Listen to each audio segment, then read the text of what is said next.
And we are celebrating today, episode 300. Is that right? Can you believe it, Kelly? No, I can't believe we've been allowed to stay on air this long. It's unbelievable. You haven't gotten us canceled yet. I have not got, I've gotten close, per the internets, but we haven't yet.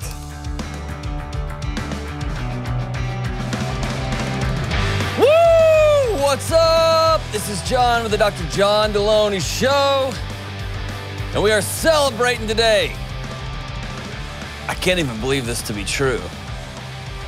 Episode 300. Is that right? I hope you're putting a bunch of sparkly things and whatever. Not like sparkly things. We need like explosions and rockets and things because I have low self-esteem. 300th episode. And I get calls and letters and cards all the time from folks who say they've been with us for every single one, which blows my mind. I don't even feel present on all 300 of them. And then some of y'all have just joined us recently, and we've got thousands and thousands of new people that are joining regularly. I'm so grateful. I can't even believe it. Can you believe it, Kelly? No, I can't believe we've been allowed to stay on air this long. I know. It's unbelievable. You haven't gotten us canceled yet. I have not got, I've gotten close, per the internets, but we haven't yet. I can't even believe it, 300. Anyway, way to go, everybody. So in honor of 300, we're going to do, what do they call, the kids call them? The AMAs. AMAs. The Ask Me Anythings. You guys are sitting in letters and emails and writing stuff. And so Jenna and Kelly, the whole gang, compiled these. And we'll jump into the AMA, Ask Me Anything. By the way, we may do this a little more regularly. It's sad. I think that my advice in the calls is so great and wonderful, but people are like, hey, can we just do more AMAs? And so there we go. So let's jump into it. Do we need some like rock music or something? Sarah's got us in post. Okay. I'd like some We'll manifest that. Some shootout. Yeah. Ben, you can make some. No Smashing Pumpkins, though. Question number 1. Worst band ever? Smashing Pumpkins. That's not even a question. I just asked myself anything, and that was the answer I gave. All right. So, here we go. Question number 1. What does your current morning routine look like? Man, people love the morning routine question over and over and over. So if you remember back to the early days, my morning routine was like this, minute by minute. It was super regimented and had all these different components to it. And I would explain it to people, and they would look at me like I was insane. Yeah, I was. But it had some very specific components to it. And then you do this for 5 minutes and go do this for 3 minutes. And it was about an hour, hour and a half long. And it was just a lot. And then work got busy. I started traveling all over the country. And I was trying to take this extensive, elaborate morning routine with me. And then my kids are getting older. And I'm married. All these things, right? And then we moved out into the woods. And I got to deal with the chickens in the morning. All this stuff just happens. So here, and this is me being honest, and hopefully this gives you some peace about your own life. In many ways, I collapsed in on it. I got so busy being on the road, writing the book, getting it out, flying back so we could record shows, and then hitting the road again, doing a lot of things all at the same time, and I folded in on myself. I'd sleep in an extra 30 minutes or an extra 45 minutes, or I would cheat on my workout a little bit, or I would skip this or not. So anyway, man, I got real mortal this year. I told somebody about May, I found my limit. And it's always good to find your limit when you're maxing out or you're doing an all-out sprint or you've done something stupid in your marriage or your partner has, and you find the balance there. I did. So my current morning routine looks like this. Oh, by the way, I learn new stuff. I learn new things. I'm kind of annoying because I'm always trying to read and figure out new things and get new information. So here's where it is. Number 1, here's the things that do not, under any circumstance, I don't budge on these. Number 1 is getting sunlight in the morning. And this comes from Andrew Huberman's work out of Stanford. If you don't listen to his podcast, you should. It's so good. It's long and it's in depth. And he is a neuroscience professor at Stanford in the medical school. Brilliant, brilliant guy. A lot of fun. But if you're into deep dives, like how the neurological structures work and how the hormones and molecular structures and dopamine and all works together. That's a great place to go. But he's put out some great work about the importance of sunlight. Your night's sleep starts in the morning. And so I don't ever budge on that. The second one is working out, movement. I still lift a lot. I've gotten into running a little bit more. And the big shift I've made is rucking, R-U-C-K-I-N-G. Because of James, the great James, I got a Go Ruck backpack, which I love. They're not a sponsor. I don't get any money off that. It's just the best there is. There's the top of the top of the top. It's expensive, and it's worth every penny. And put weights in it, and then head off. And so this week I've done an hour ruck one morning, and then did a weight workout. And then this morning I did a long ruck. So it's a great Zone 2 workout. The big things that comes to workout is this. Number one, Zone 2, which is new. I've added that in the past year because of Peter Attia's work. Ultimately, letting my mitochondria rebuild, letting my body rest, and at the same time move. So it's a workout. Basically, Zone 2 is this. You're going, and you can still have a full conversation. But you're going, right? So you're getting after it pretty good, but you can still talk. I haven't figured out how to do that on running, but I can do it on a bike. I can do it rucking, which is a really fast-paced walk with weights on your back, basically. So I have to have some movement in the morning. Sometimes I get 15 minutes, and that's it. Sometimes I get 30 minutes. Usually it's 45 minutes to an hour of something. Breakfast, I don't fast anymore, or I do it very, very infrequently. The data on fasting has come back, and we can talk about that in another show, but I eat breakfast every day now, which has been great for my energy levels and my workout levels and all that. I do work out fasted, but not for any reason. Time with my kids and my wife. I've become much more, we may do a whole show on this one day. I've become obsessive about time because it's a finite resource. I can't get any of it back. And I can make all the money in the world and sell all the books in the world and be a #1 best-selling it, but the time still keeps ticking. It's just tick, tick, tick, tick. And so it's worth it to not go do some weird aerobic yoga exercise on top of my weight workout in the front yard where I'm rolling around and singing songs and chanting. I'd rather, this morning I played Candyland with my daughter. And by the way, I destroyed her 2 games in a row. She needs to learn not to step to this, but I crushed her in Candyland. But I spent some time together, and it was fun. We laughed, talked some crap. So that was cool. I'm trying to accomplish one thing in the morning, work-related. And we can talk about this later. When it comes to social media, man. I'm trying to do one work thing. Just get out of the way.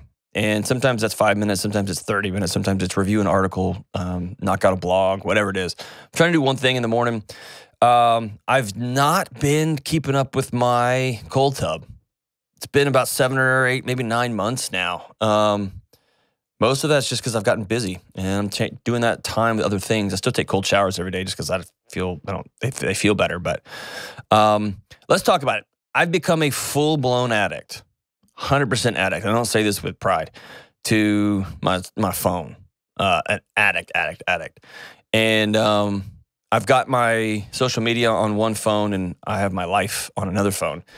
And so I've had to start turning my phone off and leaving it places because I simply can't control it. And I wish I could do something different. Be like, I can't. I just can't. Over the last 5 or 6 months, have started finding myself in the middle of really remarkable events, whether I'm at a concert, I'm hanging out with my wife, I'm doing something with my kids, and I think this would be a really great post for Instagram. And what that does is takes me out of the moment with my kids. And it takes me out of my moment with my wife, or I've stopped focusing on the concert and having a good time, and I start thinking about how I'm going to get some sort of fake virtue signal. Look where I was. Look who I was with. Look how cool I am because I am fill in the blank. Look how whatever.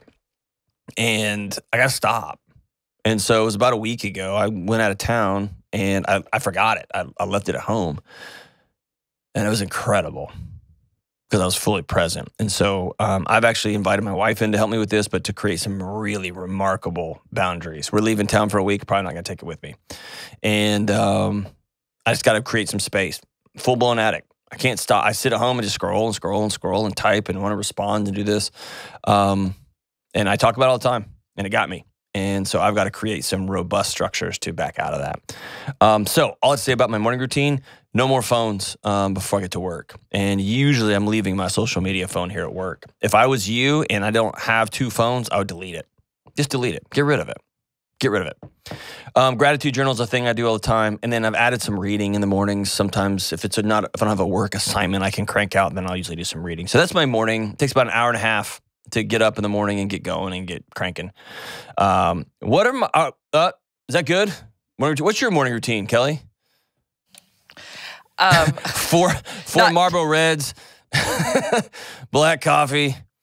I ride the horse, lay some bricks on the road I'm building, and then I come to work. It's close to that. It's very close. Very close. Very close. Now, I try to get up, and I usually do some Bible reading in my prayer time in the morning. You would. Jeez Louise. You had to go there, didn't you? Well, you asked. And then it's usually run around. You've got teenagers at home. It's summer right now, so luckily it's they're not even awake before I leave. But during the school year, it's getting them up and ready and moving, and then... Remember Three Amigos? Yes. When he's like, what would you do with whatever, $1 million? And he's like, I'd buy all the cars and whatever, and I'd buy all this. And that one guy's like, I'd build an orphanage to help underprivileged children. And they're like, oh yeah, we do that too. So way to go, Kelly. Tomorrow, ladies and gentlemen, my morning routine is going to shift to just some quiet time. Me and the Bible and my journal. And then no, I don't journal. Oh, you don't? No. You don't want to know what's going on in there. No. I try really hard to shove it all down. I don't want to write about it. I see every once in a while on the show, it's starting to make its way out. And you're like, nope. All right, there we go. Morning routine. There we go. Question number 2.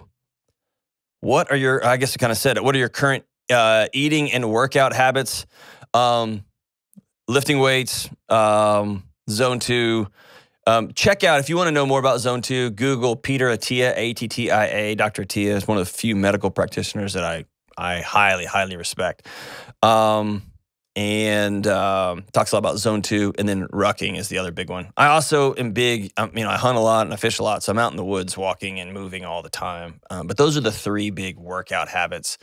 I have picked up running again. I was a scholarship track athlete back in the day, and so that was a big deal to me, and I quit doing that, and I started running again, and I feel great. I love doing it. Wears me out a little bit. I love it.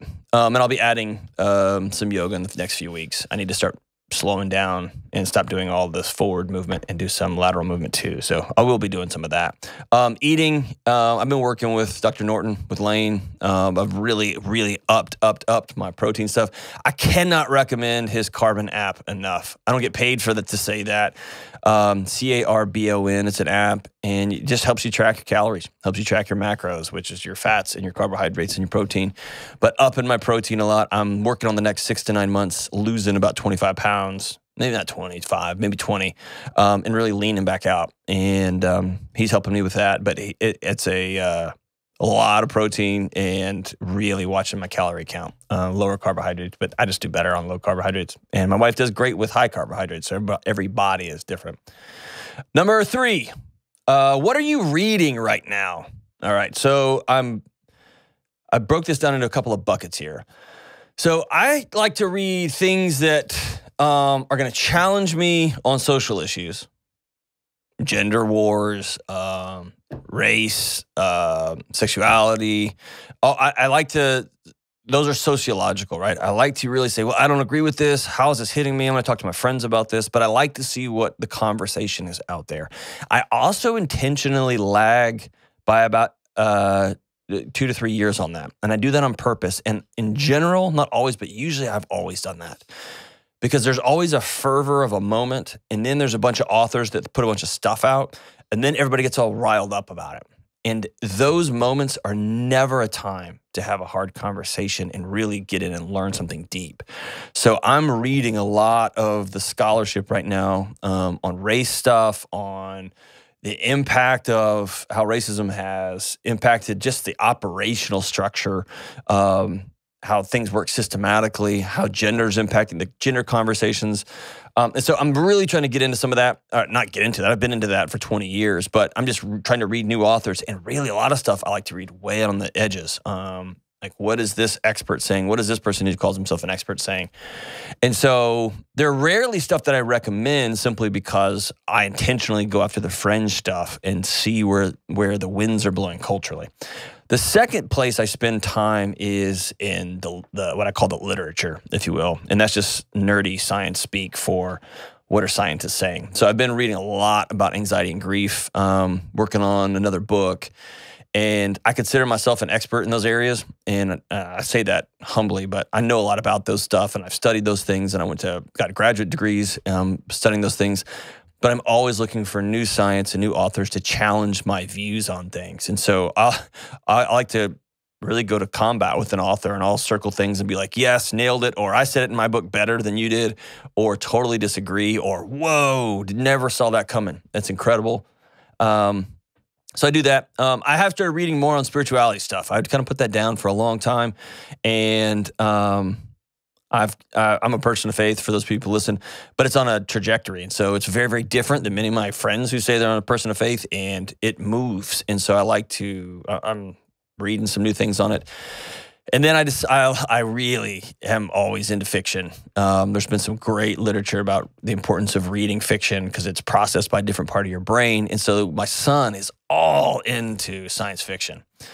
And so in a way to bond with him, I've started listening to more country music, which is why you've probably seen me bring my dog to work, and I've got a cooler of beer back here and an old pickup truck, and 2 out of 3 things I just said are true. But I listen to country music because he's all into that, and I am reading like great science fiction. And dude, you're into it, Ben? Oh yeah. Oh yeah. I love it. What are you rating right now? Sci-fi. Something of Ghosts. It's phenomenal. Okay, that narrows it down. Yeah, I don't have it on top of my head, but I love it. It's about, I'm not going to say it because people will be like, oh gosh, Delony's gone off the deep end.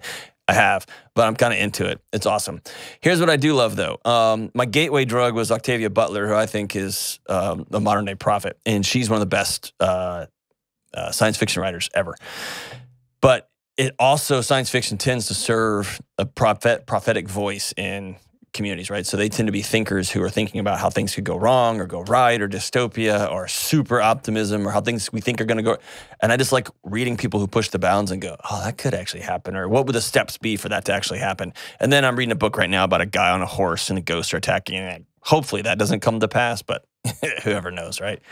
And so, yeah, the next 6 months, so I break up my fiction into chunks. I went through a horror fiction last year, which was fun. All the Good Indians was my favorite. That book was a trip. It was awesome. That was my favorite one in my horror phase, and now I'm in my science fiction phase. Just having a good time there. Maybe I'll get to a romance. I probably won't get to a romance section. What are y'all reading right now? Kelly, you can't read. Ben, what are you reading right now? I'm reading a fantasy book called The Trouble with Peace, Joanne McCrombie. It's very like Game of Thrones-esque. Okay. You know, like dragons and stuff? It's more like grounded, but like medieval sort of like stuff, you know, swords. Jenna, what are you reading? I am reading Where the Crawdads Sing in preparation for the movie that's coming out. I'm so excited for that. Very cool. It's very good. It's like a thriller. Yeah, that book. Oh my gosh. It's been out for a long, It's been out for a long time, yeah. but it's been one of those books that like I've been wanting to read, and now that the movie's coming out, I'm like, oh, I've got to read it now before I go see that movie. You enjoying it? Oh, it's so good, yeah. Okay. It's so good. Okay. I do read a lot. Picture Thank books. You very much. Picture. I'm reading this book about a dragon and a pigeon. We're best friends. I like you, because you told me I had to start reading fiction because I never read it, and now I do. So I always have a fiction book going and then a nonfiction. I just finished The 7 Husbands of Evelyn Hugo, which is kind of a complete and total beach read. Not normally my style, but it was actually enjoyable. I'm watching you light up as you talk about it. Like, it's not really my thing, but I loved every second of it. It was fun. I mean, It was, a quick, fun read. And now I've just started a biography of George III. Lots of beheading in that one, huh? Not really. He was the king that when America became independent. Oh, okay. Mad King George. Yeah, King George. Okay. Yes. So. I'm sure he didn't celebrate Independence Day recently.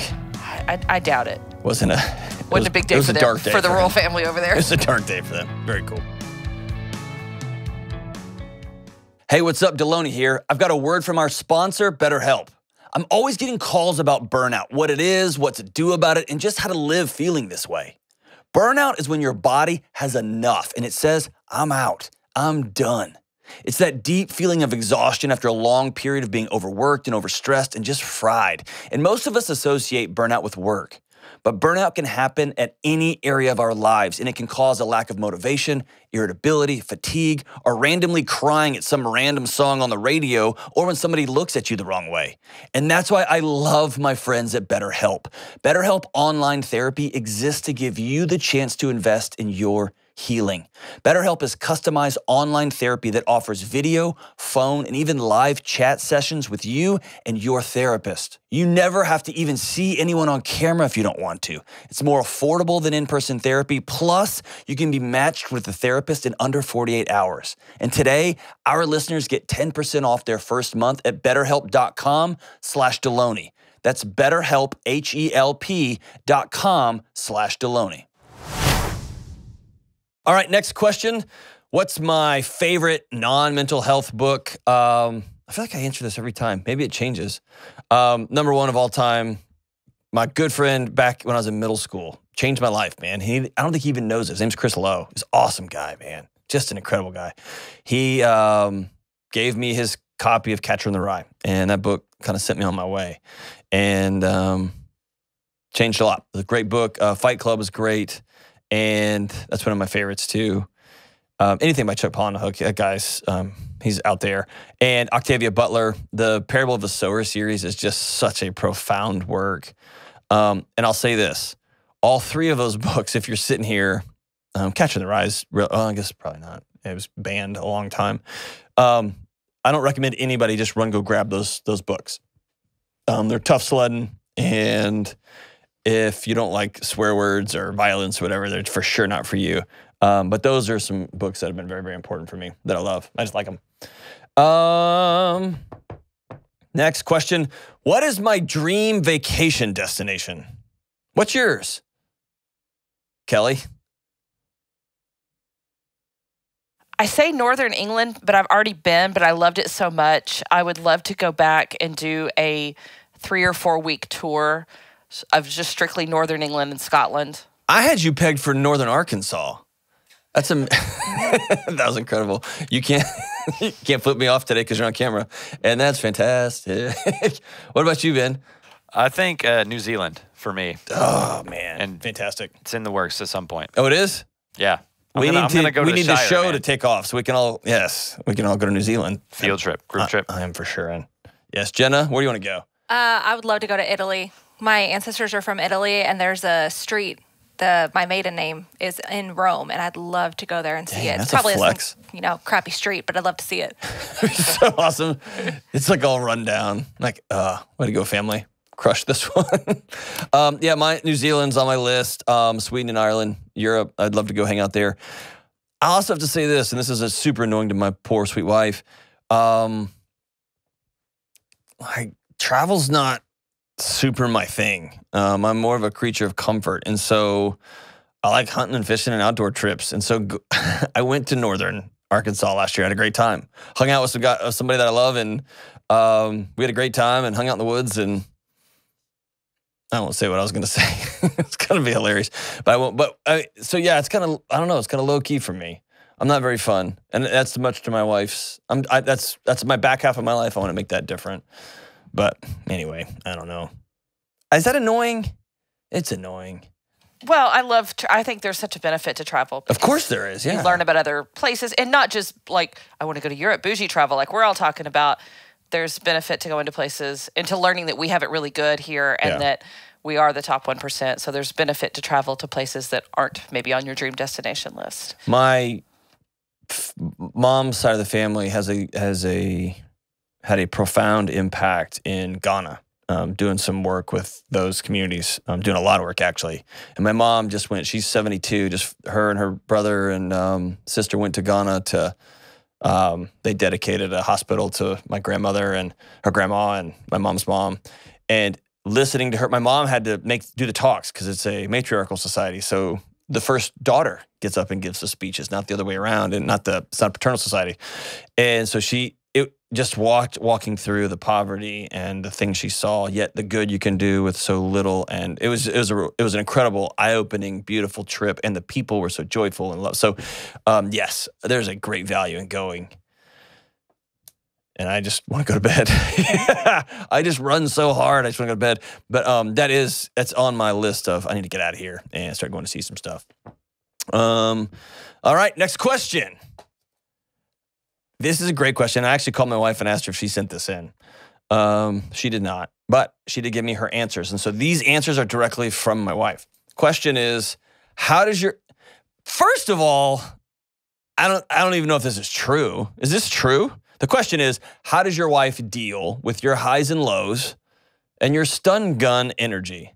That's not true. That's super true. Do I have highs and lows? I think I do. Do you want me to be nice, or do you want to really No, answer? we always said we would tell the truth on this show. Yes, you have highs and lows. Really? Yes. Thought I was pretty like a walking Xanax. Not so much? Not in any way, shape, or form. Do I have stun gun energy? I do have that. I'm a lot. Okay, so here we go. Walking through this, there's a couple of good things to talk about here.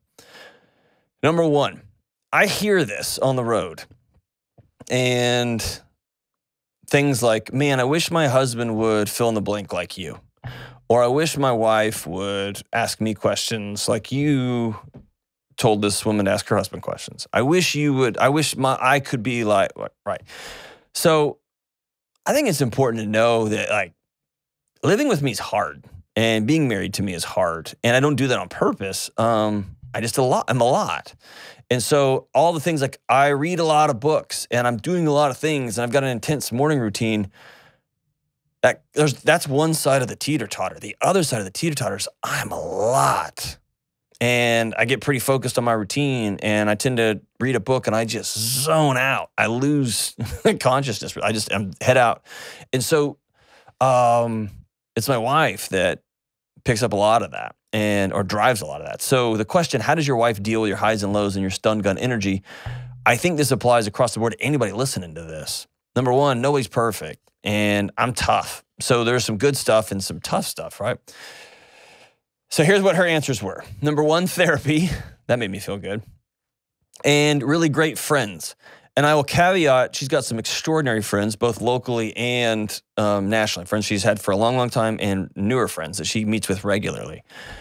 And I don't get my feelings hurt when she chooses to tell them things that I wish she would tell me.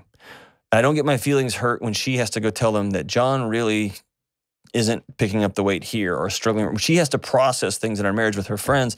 I don't get my feelings hurt about that. And I used to. That's an important place for her, and it's not about me. And whenever I get people I can't believe you told his friends about that. If you're talking about intimate details of your sex life or something, don't do that. That's stupid. But if you are talking about like, hey, I'm really struggling with my wife, and you've got a group of guys that you trust and that's safe and aren't going to be like, yeah, bro, but tell us more about that, man. What's going on? That's really important. And it's not about her. It's about me processing how I'm relating to her. And so I don't get my feelings hurt about it. I'm glad that she's got a place to go talk about us and talk about me and talk about herself and talk about how she's processing things. She said that she has worked very hard to disconnect her responses from my energy. And that's really important. She made a great statement. She said, your energy, your highs and your lows and your stun gun energy, that's your issue, not hers. And initially, I was a lot. And so she would try to match my lot. And then when I was low, she would try to match the low, even if she's having a great day. Now, over the past few years, she's worked really hard, and it's pretty amazing, actually, because it untethers me, too, in a great way. I'll come home really kind of low. That doesn't mean that she has to have a bad day. I can't be a jerk about it, but I can say, man, I had a rough day at work, or this happened, or I really had a hard call that I had to deal with, or somebody was struggling. And she can continue doing what she's doing. Be like, I'm sorry that you experienced that. Without her taking that on. That's because that's not her job. The other side, I can come home and be like, let's go do this. Ah. And she can say, well, we still have to get this stuff done and this stuff done, because she doesn't have to wear that energy either. And so disconnecting has been really important. So I would challenge everybody listening, where are you absorbing other people's energy in your life and trying to make it yours? And disconnecting yourself from that is important. Or where is somebody trying to force their energy onto you?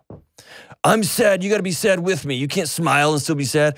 Or the other way, like, I'm in a great mood. Why are you so sad? Well, because I'm just happen to be sad. You can be in a great mood and I can be sad, and it doesn't mean we're broken. That means we're just having different experiences. She's also very even keel. And, you tend to marry your opposite. And she's pretty even keel. And she gardens and she writes. And she doesn't go on every ride with me. Meaning, when I'm like, it's all coming down, let's fill up the freezers, she'll say, oh, okay. If you want to fill the freezers up, you're welcome to do that. I'm not really going to Home Depot right now to buy another freezer. I got some stuff I'm going to do, but if you need to go do that, that's great. Or if I'm like, it's all great, let's go buy a bunch of, she's like, let's look at the budget. Let's don't go buy a bunch of stuff. Right? So all I have to say is she doesn't go on all the rides with me anymore. And I don't go on the rides with her. And that allows us to not use each other's energy to keep stupid cycles running. They tend to blow themselves out pretty quick. And she also said that she's not codependent. My highs and lows don't have to be her highs and lows, and vice versa. I'll often also say, to toot both of our horns, we're not abusive to one another. I don't force her into my lows or into my highs, and vice versa. She also is super hardcore about routine. I run so hard. I just go and go and go and go and go. Last night is a perfect example. I thought I had been drugged. I collapsed at 7:15 p.m. Like out. And we got 2 little kids. And so what she has learned is, when John collapses, which happens once every few months, it's not because he doesn't want to be plugged in. It's not because he hates me or the kids or doesn't care about my feelings. And usually we'll have talked about on Thursday, Wednesday, Thursday, Friday, I'm going to need you full presence. And I can figure that out. But when I collapse, bedtimes are still going to happen because she's got this routine built in. Or when she collapses, I know bedtimes are going to happen. Also, when I come home and I'm like, hey, let's have a water balloon fight on the roof and then shave the dog and then spray paint each other. That'd be so fun. She's able to go with us. And the kids are like, ah! And then we're going to do bedtime. And then we're going to do bath. And we're going to do bedtime. And the routine is going to help tether the family. And so there's some days that we kind of bend the routine one way or bend it the other. But it stays put. And so those are the ways that she tells me she deals with my highs and lows. I didn't know I had any. I did know I had any. I know that. How do y'all deal with my highs and lows? This is a great question. That's something I'm still figuring out. To be honest. I had an admin one time at one of the universities I worked at, and our desks backed up to each other. And I didn't know this, but she said she used to, when people would call me, like, hey, I need to get a meeting, and you go talk to him, and you go see him right away. She said, I knew by the music you were listening to, because I could hear it through the wall, like, today's not a good day. Let's schedule this for tomorrow. And I didn't even know. She's like, I just knew you well enough to know this isn't going to be a good day for, the meeting will not be productive in this person's favor. We should probably go. I didn't know that was even happening, right? One thing that I've had to do is figure out is if it's a low, is it something that I can help with or that concerns the show? And if not, then I can't take that on. Gotcha. But you do, I think we have mutual trust enough where you can say, hey, you're thinking about something else. I need you here. Right. And then then that's about being professional and like being a good steward of the show, right? Then you show up and you smile and you get it going, right? You get it done. Right. I agree with that. What about when I guess you can tamp it down pretty well. You're pretty good at that. You can bring my energy down by just looking at me with your Kelly look. Aw, thanks. Ben, like, you're relatively new to the board. What does it feel like if I can be a lot? I tend to be like I'm sort of an empath, so okay. I kind of feel the highs of other people. I kind of feel the lows of other people, but I'm also like a very peacekeeping type, so I try not to like externalize that. So I try to make everyone feel comfortable and stuff. So I just push it down. Whatever craziness you're dealing with, I just push it way down. Shove it down. Just shove it down. I want to pretend it's not Working there. on it. And Jenna, you carry a flask with you at all times. Oh, yeah. That's what I'm known for around here. Exactly. Just having a flask. Things are getting hard. Things are getting hard. There's Jenna. Yep. Drinking it away. How do you handle it when I come in hot? I don't know. I feel like maybe I do one of two things. I can either match somebody's energy, or I can do kind of what Ben does, where I'm just like, whatever, just push it down. Just kind of stay level-headed, neutral. Depends on my mood. I need some level head around me. Yeah.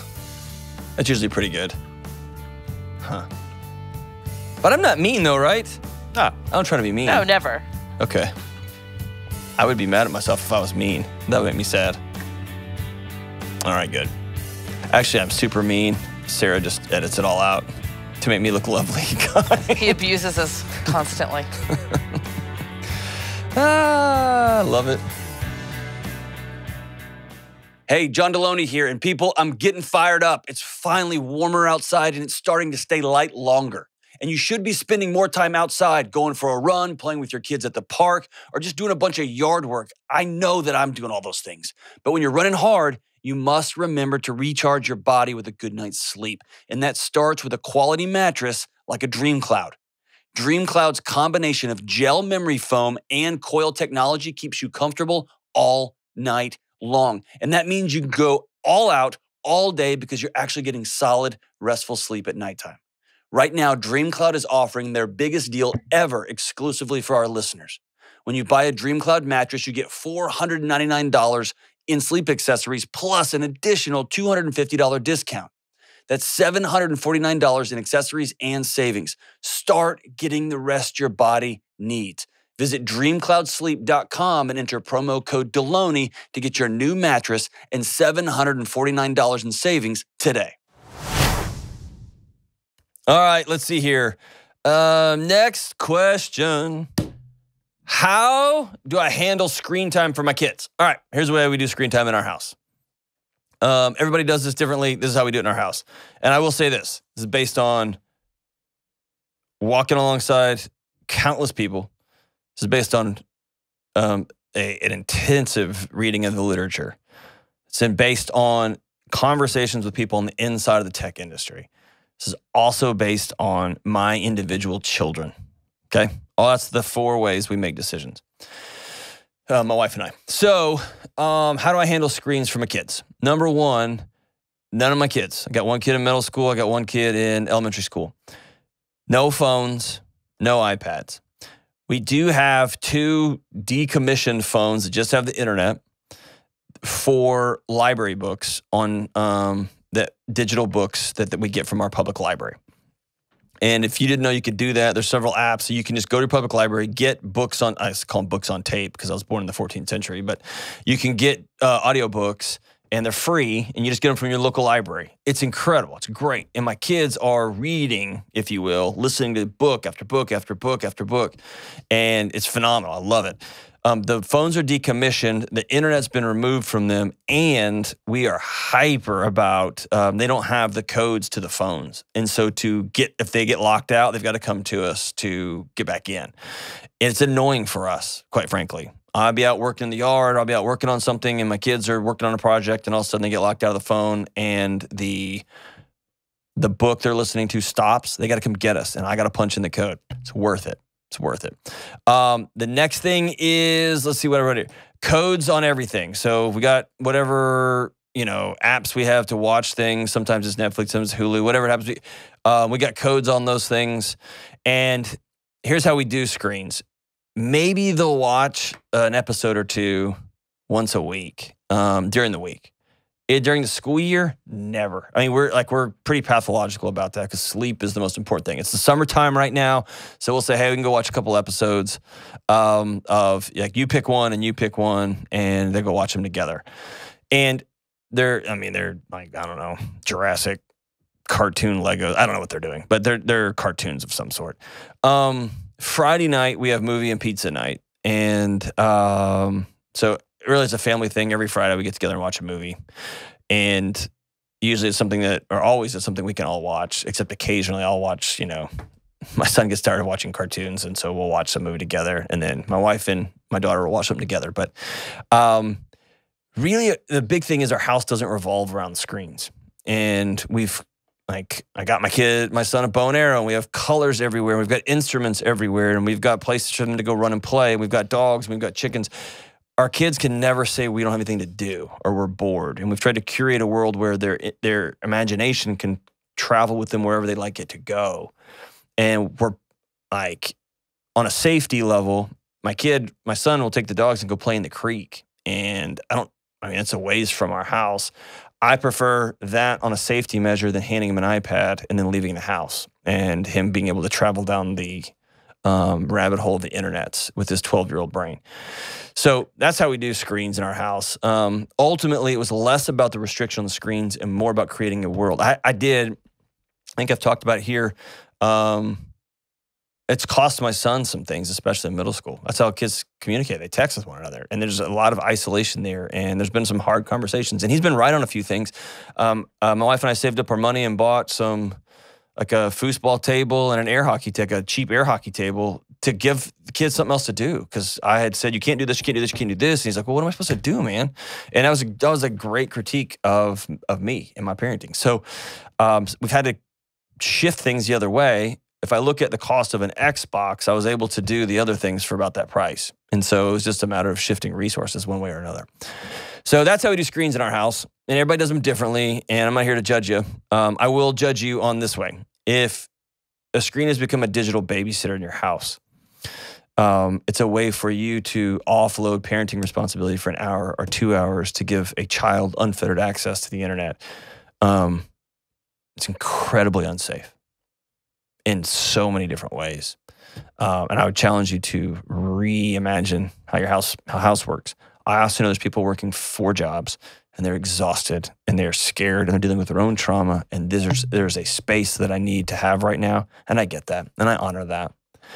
Make that a short-term solution, not a long-term solution. Make that I'm going to let this ride for the next 6 months or 9 months while I am working really hard to get me and my family from here to here so that we can create a world where we can engage one another. It's not something to carry shame about. It's something to be intentional about. So hopefully that helps. All right, next question. What is my favorite Turnstile song? Turnstile, the hardcore band that also has some lo-fi jam. They're just incredible. They're one of my favorite new bands. I guess Real Thing, Turnstile, Love Connection. What the TLC? They're awesome. They're so good. Holiday, Mystery, anything from Time and Space or Glow On records. Those are 2 just great. Glow On is probably my top 10 records of all time, and that's saying a lot. It's a special record. I'll also say probably don't run out and buy it. If you're not into hard rock music, you're going to get it and be like, what is this noise? Right? If you're into it, if you're into hard jamming music, they're just really, really good. And they're the nicest band live. Like, they were so kind to their audience. And they were always checking in like, y'all doing okay? Everybody doing okay? And then they get right back at it. And my buddy, Blake, broke a rib. I mean, it's pretty rough. People getting after it. Broke some ribs. And but everyone was like, everybody okay? Everybody cool? So I don't know. They're just lovely. They're just great. And along that, do I have any favorite new hardcore bands? Turnstile is one of them. Here's the thing. A lot of hardcore bands have become either like weightlifter bands, like everybody's all jacked up, like we just stepped out of a CrossFit gym and we're like crushing.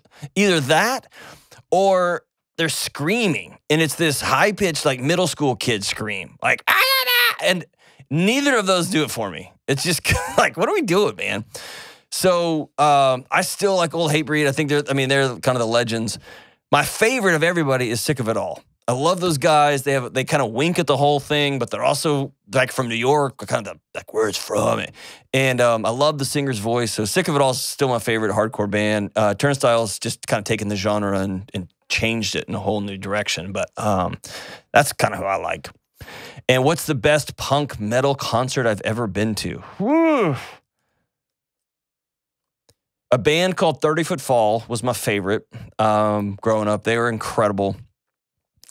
I'm going to have to go with Pantera and White Zombie. What a show that was. I was 19, and I still remember it. That was a show just to kind of... that It was in a basketball arena, and the entire floor, like where if you think about like where a basketball group would play, a basketball group. What an idiot. Where a professional basketball game would take place with professional basketball teams playing exercise ball against one another. Jeez Louise, what happened to me? The whole court was a mosh pit, and it was something else, man. It was pretty wild. But that was back in the day, man. That was a fun show. That was probably the best metal show I've ever been to. And then we'll follow up the last here, music bracket. Okay, you want to play? Let's do it. All right. So these are questions that y'all sent in, which is so not strange, incredible. I'm glad that we're all eye to eye on this one. All right. We're going to play a bracket game on who wins, okay? Bracket 1, Megadeth versus Metallica. I mean, come on. I know. But here's the twist. For those of you who don't know, if you actually know anything about old metal, you know this because this is like part of the folklore. Dave Mustaine, who's one of our neighbors, he lives down the street over here, was the lead guitarist in Metallica, and then they infamously sent him fired him and sent him on a bus, gave him a bus ticket and sent him home before he realized what was happening, and they just continued on, and then Metallica blew up and became Metallica. He started another band called Megadeth, and so a lot of the early riff writing, a lot of the early playing, a lot of the early development of that metal from Slayer and Anthrax and Metallica came from that one guy. So he kind of planted the seeds of that entire genre. And so when it comes to sing-alongness, when it comes to just that incredible down-pick riffing from James Hetfield, and it comes to album soul, I gotta go with Metallica. I've seen them both live. I think Metallica's show is great. Megadeth's show is just like, everybody just doing this, like just shaking their heads, man. There's just like this long, moppy, curly-haired, unbathed dude, just like, shaking their heads like, Metallica had more like fist pumping and anthem-y, and I don't know. That was just my experience. So I'm going to say they win. And so then we move to the next bracket, which is the winner, which is Metallica versus Twisted Sister. What do you think, Kelly? I mean, Twisted Sister's fun, and I love Dee Snider. But when you're talking musicality, performance, it's not even close. It's not even close. Yes. Yeah. We're not going to take it. Like, I've got that tattooed on my chest. Just kidding, I don't, but that would be so rad if I did. Yeah, I mean, it's fun, and it's nostalgic. It's such a place in my history, but it's Metallica. Yeah, exactly. So clearly Metallica. So then Metallica versus Def Leppard. I'll say this. So I've seen Def Leppard live. They're great. They're a great live band. Their guitar players are Vivian Campbell. They're incredible. They have great melodies. They've sold a bajillion records, and they are no Metallica. What do you think? This one's hard for me. I'm going to pick Metallica. Okay. Because I think that again, when you're talking about the music and the performance and the art of it, but I am But Hysteria, 90s, what a record, dude. And 80s Animal, come rocker on. girl with big hair and a acid wash miniskirt. I have photos of that. Well, I'm looking at that right now. We'll leave those in a box. You also have huge hair and an acid wash skirt on right now. And I love me some Def Leppard. I've seen them a number of times in concert. They still put on a great show. So that it's a little heartbreaking for me to say Metallica on that, but I'm gonna have to. I'm so sorry, Joe and Phil and Viv. I know. Yeah, I'm so sorry. And I mean, come on, they have a drummer with one freaking arm. And he's great. And it's amazing. He did a great job. He does a great job. And when you see him in concert, they have a camera behind the drums, and you get to watch his feet. He's incredible. It's incredible. Yeah. It's amazing. Yeah. He's just an incredible musician. But I gotta go with Metallica on that one. And then here's the final drum roll, please. Winner versus, so Metallica versus Guns N' Roses. This is where I have to say Guns N' Roses. Defend the position. That is so hard. And because we're talking 3.5 records. I know, and that's it. We are. And part of it is also nostalgia for me. It's what the group meant to me at the time. What did they mean to you, Kelly? They were one of the first, I'm just a few years older than you, but when they first came out, a lot older than me. No, a few years. A lot. A few years. A lot. Just a couple. One of us has a walker. Go ahead. I hate you. But they came out right as I started high school. And so it was, and I got to see them in 1989. I saw them at the height in 1989, right after Appetite for Destruction. And then I saw them again with Metallica, in 92. Yep. And they're the end all be all for me. Okay. But that is a hard choice because both of those bands, I still probably agree that there's better musicality from Metallica. But if I'm talking the songs that I want to listen to still, I'm going back to Appetite for Destruction. Okay. And because it's really one record. it is. It's Appetite for versus Destruction. the whole catalog. Oh yeah, I mean you're not talking to Use Your Illusion 1 or 2 or the Spaghetti Incident or any of that, you know, or but it's Patience was great. But Patience is a great song, right? But and so is November Rain and all that blah blah blah. I used to love her, but had to kill her. The whole I love that catalog, song. right? I know you do. But also Axl's range vocally allows him to do more. Back in the day, he could get there. That allows him to do more. Hetfield's got a growl that just. Oh, I just love it. But his range allows him to do more different types of songs and do a little more because of Axl has such an amazing range. So I love so sonically. Now we're getting into the weeds, everybody. You can feel free to just hit the 15 seconds push, like fast forward through this. Sonically, my favorite guitar sounds ever are off that Appetite record. There's something about that old Marshall and the old Gibsons and that knockoff Gibson that Slash was put. Like sonically, it's a tone and a sound that I still love. I think Izzy Stradlin's probably one of the best songwriters of my generation, and he opted out. He just disappeared. He went away on purpose, and there's something like magical about that, like just to leave that band and say I'm out. So there's something like. Yes, and McKagan was just such a bass player. I always wanted. He was a bass player who played the bass like a lead guitar, like the whole thing. I just can't even compare that. And Slash, I mean, Slash is Slash. Yeah, I've seen. Put it this way, I've seen every guitarist. I saw Van Halen. I saw Dimebag Darrell. I saw Steve Vai. I mean, I've seen everybody. Joe Satriani. The two guitarists that I've seen live, three guitarists that I've seen live that like. My mouth fell open. I put my stuff down. I just watched them. John Petrucci of Dream Theater was like I couldn't understand what he was doing. Slash, and then this is embarrassing to say, is John Mayer. I went there expecting a pop goofball, and that dude, like I seen Clapton, I've seen them all, and that guy was playing, and I was like, oh, he's special. Like he's really, really good. But watching Slash, he's just something else. He feels it. He sings through that box of wood and strings. Something special. No comparison to Metallica as far as I'm concerned. In terms of longevity, in terms of their message, all of it. In terms of how they do what they do, their relationship with their fans, I just think they're good. So I'm gonna go with them. Who do you go with? These youngsters in here don't have a clue. Ben's Do you know Machine Gun Kelly? It's not my era. I don't even. They're probably all like who? Like Blink-182 is on your oldies station. Oh yeah. I mean, if you talk like 2000s like screamo, I can have a conversation. But like, okay, like real Under quick. Oath, The like Used, Under Oath, or Thursday? Under Oath, no question. The Used. That was a terrible answer. Unbelievable. I don't even know how you got it behind that board. Really? Yeah.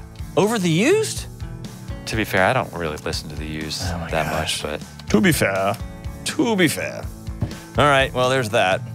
All right, so you can't get those minutes back in your life, but when we come back, we're going to talk about more counselor-y things and answer questions you guys had about your relationships and your marriages and therapy and more. So stay with us. We'll be right back. It seems so easy, but most of us way undervalue real, genuine relationships. Our friendships, our marriages. We don't know what we're doing, and instead of diving into the mess, we accept shallowness and distraction, and we wallpaper over our loneliness. So let me say this boldly. You cannot be well alone. You've got to get connected to real-life people and have deep, powerful relationships. I'm talking about relationships where you can be honest, where you can open up, where you can share hard things, and you each know that you'll still show up for each other. And in my new book, Own Your Past, Change Your Future, we'll walk through a not so complicated approach to relationships, mental health, and wellness, and getting connected is a key part of that. That's why you'll learn shallowness and loneliness are so dangerous, and more importantly, you'll learn how to create meaningful relationships in your life moving forward. There is no good app to help adults find friendships, but this book can help. Go to johndelony.com to take the next step towards wellness. That's Own Your Past, Change Your Future at johndelony.com. All right, we are back, and all right. Hey, John. Yes, ma'am. Do you remember the question where we talked about your kind of stun gun energy and your highs and lows? Nope. Yeah, what are you talking about, Kelly? So we have been in here an hour, and we have not gotten through half the questions. But we all have things that we have to go do. So we're going to put out a Ask Me Anything that basically was what's my morning routine, and we're going to talk about Metallica and hardcore bands. Exactly. And reading. But it's the questions people asked. Okay, so how about this? We're going to do a follow-up with all these mental health questions. So we'll follow up with these AMA because they're they're great questions. We'll do another lightning round. You loved Oh, that. I love lightning rounds. We'll So do good another at those. lightning round and answer those questions. All right. So there you go, everybody. If you ever wanted to know my opinions on reading and cold tubs and hardcore bands and Metallica, you just got an hour of your life's worth. If you're new to this show, go listen to another episode because they're great too. And keep sending your questions in. I love them. And we've got some incredible questions like, how do you maintain intimacy when you have small kids at home? How do you keep DIY home projects from taking over your marriage? How do I connect with my daughter-in-law? We got some great questions that we will catch the next time around. So listen, I'm so grateful that you joined us for this. Just getting to know us a little bit better. And here's the important takeaway I want you to take with you. Every 6 months or so, we do an AMA, and you'll notice my morning routine changes. The books I'm reading changes. Why I'm reading them changes. My life is about change and how I can do things differently and how I can learn new information. So don't make your morning routine exactly like mine. Make sure you have a morning routine. Don't make your diet and exercise program exactly like mine. Make sure you have a diet and exercise, that you're intentional about movement and you're intentional about your diet. Make sure you're reading and learning new things and being willing to say, whoa, I've been doing that wrong for this long. I'm going to do something different now. I'm going to change this. I'm going to try this. Make that a part of your life so that when your politicians change, your body doesn't go, ah, it just goes, ah. And then you can have some hard conversations. Or when the weather changes, or when your plans change, or when your marriage changes, or when your kids change.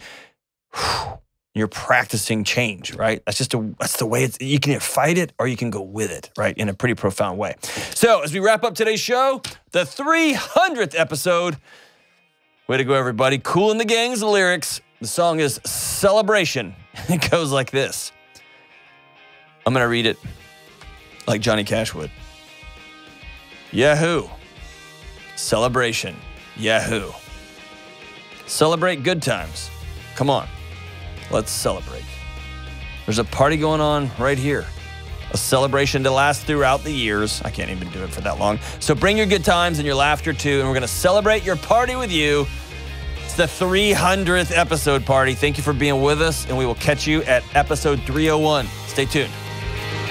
Coming up on the next episode. I'm really looking for advice on how my husband and I can best help our son.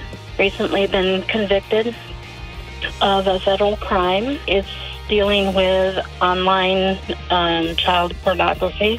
One of the things I think holds back parents in moments like this, you really get forced into picking a side. As you'll move forward, I want you to work to hold all of this.